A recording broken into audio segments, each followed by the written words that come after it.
जब कुदरत अपना रौद्र रूप दिखाती है तो दिल और रूह दोनों ही कांप उठती है। ऐसा ही एक हादसा हुआ था फ्लाइट 571 के साथ। ये विमान एक बर्फीले पहाड़ी से टकराकर हजारों फीट ऊंचाई पर क्रैश हो गया। इस भयानक दुर्घटना में जो यात्री बच गए उनके पास जिंदा रहने का बस एक ही विकल्प बचा था, अपने प्रियजनों का मांस खाना। फ्लाइट 571 की कहानी चाहे आपको मानव इतिहास की सबसे क्रूरता वाली कहानी लगे या फिर कोई चमत्कार, लेकिन इसे सुनकर आपका दिल दहल जाएगा। इस कहानी की शुरुआत होती है 12 अक्टूबर 1972 से, जब यूरुग्वे से चली जा रही फ्लाइट 571 उड़ान भरती है। इसमें 45 लोग सवार थे, जिनमें से कई रग्बी खिलाड़ी, उनके परिवारजन और उनके दोस्त शामिल थे। इस फ्लाइट को एंडीज पर्वतमाला को पार करके चिली के सैंटियागो में पहुंचना था, लेकिन दुर्भाग्यवश खराब मौसम होने के कारण विमान को अर्जेंटीना के मेंडोज शहर में आपातकालीन लैंडिंग करनी पड़ी। अगले दिन यानी 13 अक्टूबर को विमान ने दोबारा उड़ान भरी, लेकिन रास्ते में मौसम और बिगड़ गया। पायलट को खराब मौसम के कारण कुछ दिखाई नहीं दे रहा था और वो केवल इंस्ट्रूमेंट्स के भरोसे प्लेन को उड़ा रहा था। उसने अंदाजा लगाते हुए सोचा कि उसने पहाड़ियों को पार कर लिया है और फ्लाइट कंट्रोल से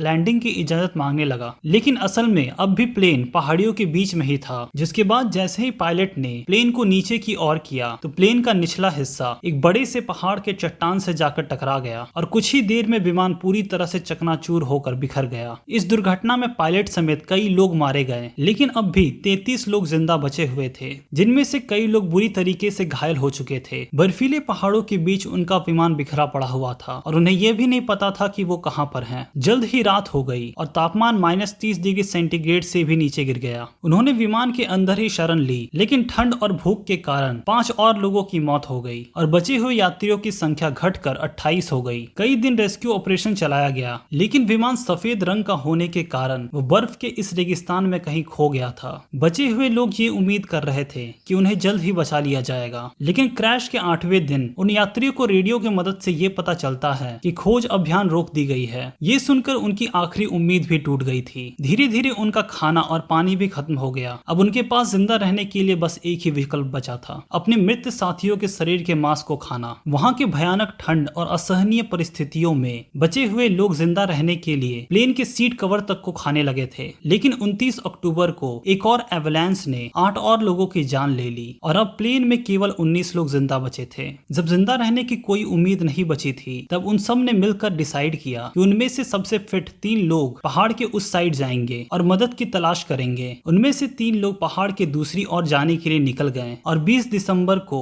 61 किलोमीटर की हाइकिंग करने के बाद उन्हें एक नदी के पास कुछ लोग दिखाई दिए। उन्होंने उनसे मदद की गुहार लगाई और अगले ही दिन सेना को सूचना दी गई। उन 3 लोग में से एक व्यक्ति वापस प्लेन की ओर चला गया था और बाकी के 2 व्यक्तियों को हॉस्पिटल पहुंचाया गया। उन दोनों व्यक्तियों ने सेना को पूरी खबर दी और अगले ही दिन 2 रेस्क्यू हेलीकॉप्टर्स उस प्लेन की तलाश के लिए निकल गए और क्रैश के 70 दिन बाद यानी 22 दिसंबर 1972 को उन बचे हुए लोगों की जान बचा ली गई। कई लोग उन बचे हुए लोगों को नरभक्षी कहने लगे, क्योंकि उन्होंने अपने ही परिजनों का मांस खाया था। लेकिन ये कहानी हिम्मत, धैर्य और जीवित रहने की अदम्य इच्छा शक्ति की है, जिसकी वजह से ही इन 16 लोगों की जान बच पाई। लेकिन अगर आप जानना चाहते हैं कि एक गिलास पानी ने कैसे इस एयरप्लेन को क्रैश होने से बचाया, तो इस वीडियो को देखें। यहाँ तक वीडियो देखने के लिए आपका बहुत बहुत धन्यवाद। वीडियो पसंद आया तो वीडियो को लाइक, शेयर और चैनल को सब्सक्राइब कर ले।